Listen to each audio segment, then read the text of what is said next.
Полундра, ребята! Добро пожаловать на корабль пиратов губной гармошки. Начать сегодняшний обзор хотелось бы необычным образом. Это стандартная губная гармошка, а вот это басовая, о которой мы сегодня поговорим. Разница, думаю, очевидна. А вот еще одна из самых маленьких диатонических гармоник и басовая. Или еще так: брелок, губная гармошка и басовая. Ладно, думаю, понятно, что говорить мы сегодня будем о большой и нестандартной гармошке. Называется она Estop T1 Bass. Инструмент поставляется вот в таком кейсе.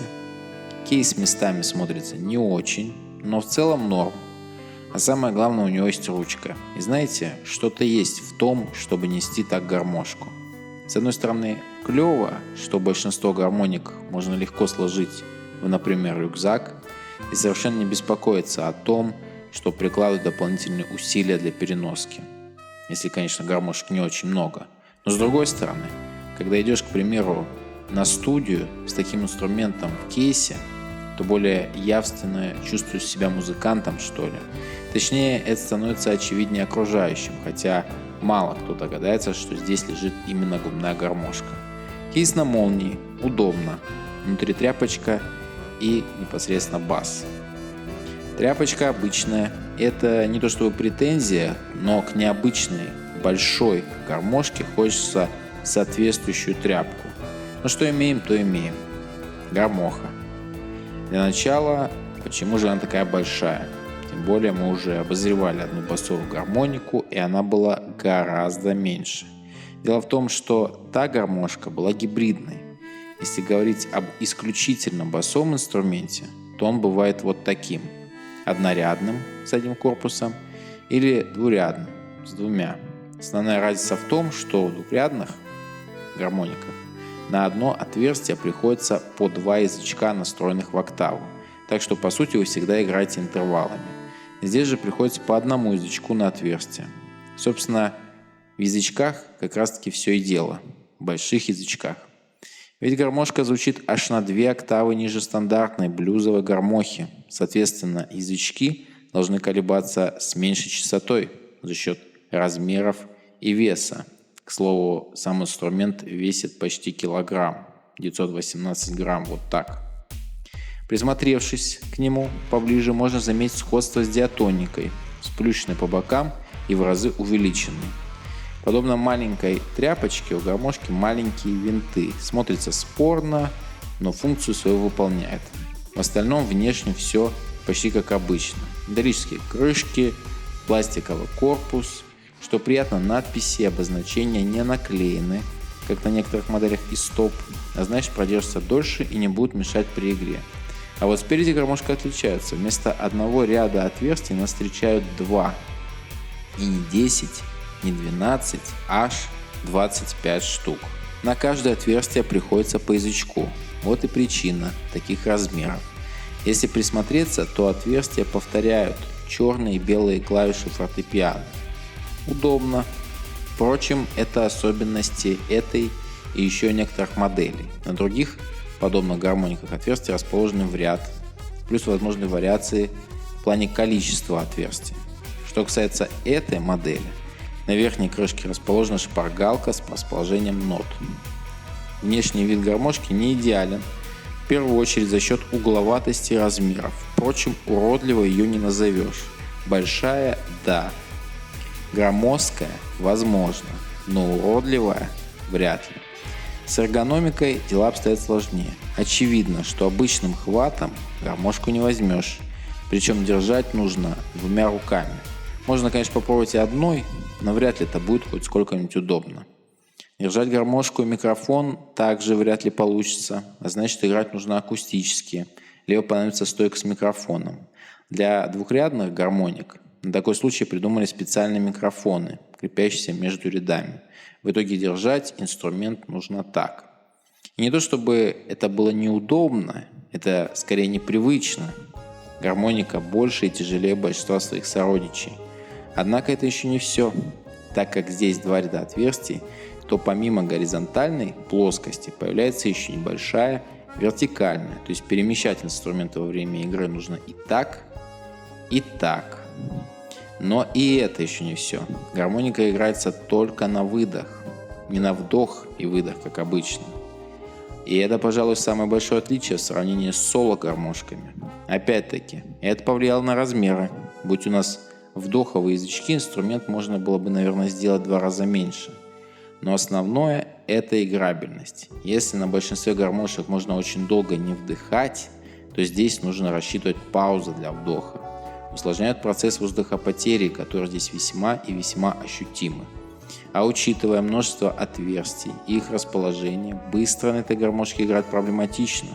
Конечно, есть мастера, но поверьте, часто это запредельный уровень игры. Таким образом, эргономика в корне отличается от многих других гармоник. Это и игра только на выдох, и размеры, вес, воздухопотери.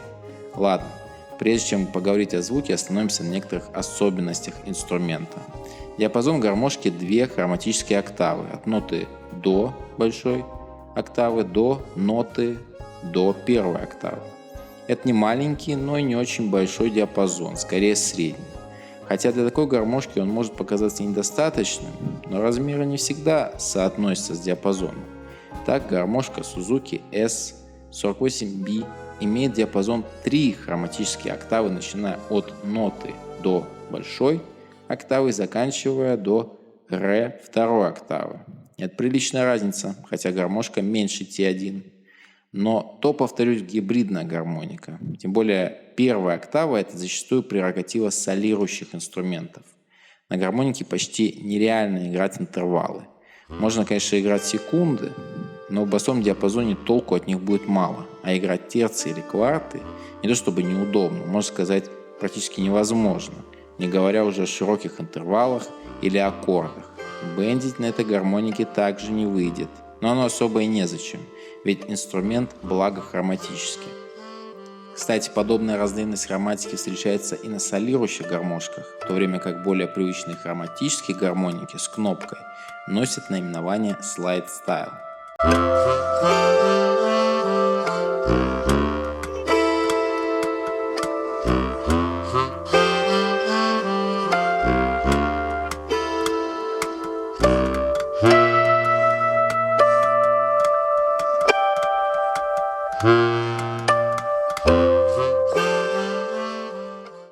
Сейчас вы слышали то, как звучит гармошка. Звучание мощное и объемное, благодаря большому корпусу и язычкам. Много рыхлое, особенно на низких нотах, из-за воздухопотерь. Однако, если наловчиться и активно задействовать артикуляцию, то можно получить довольно неплохую атаку. Звучание малой октавы обладает приятными верхними частотами, что немного отсылает нас к саксофону и подобного рода духовым инструментам. Малая октава отлично подходит для мелодичных партий. Слабый перкуссионный звук, что вы слышали, это удары пальцами по верхней крышке. Можно совмещать удары и стандартную игру для компенсации скоростной игры или как дополнительный элемент, возможно даже элемент шоу. Причем звучание, если его грамотно усилить, за счет массивных крышек вполне приличное. На стандартных гармониках это, скорее всего, не сработает, да и неудобно будет. Звучание инструмента мне скорее нравится, чем нет. При этом инструмент громкий и мощный, так что вполне способен звучать акустически. Кому же он может быть интересен? Интересен может быть, если вы хотите играть аккомпанемент в басовом диапазоне. Сам инструмент относится к оркестровым, а не соло гармошкам, как большинство других. То есть в каком-то смысле он не самостоятелен и требует игры в дуэте, а в идеале трио или квартете. В прошлом веке как раз были распространены подобные ансамбли, состоящие из солирующих гармошек и оркестровых, а именно аккордовых и басовых. Однако это не значит, что вы ограничены лишь подобными бендами. Можно играть вместе с другими инструментами. Еще эта гармоника подойдет любителям необычного. Например, эффектно появиться на публике с большущей губной гармошкой. Добавок играть на этой гармошке в каком-то смысле проще, чем на стандартных. По сути, запоминать ноты не нужно. Думаю, так многие знают, как они расположены на фортепиано. А игра только на выдох создаст меньше проблем со звукоизвлечением. Так что, если вы совсем не играете на гармошке, как мне кажется, вовсе не обязательно учиться на диатоническое или хроматическое, а потом переходить на басовую. Можно сразу начать с басовой. Вот настолько сильно она отличается от соло-гармошек. В общем, инструмент необычный и интересный. Надеюсь, вам понравился обзор. Подписывайтесь, ставьте лайки, пишите комментарии.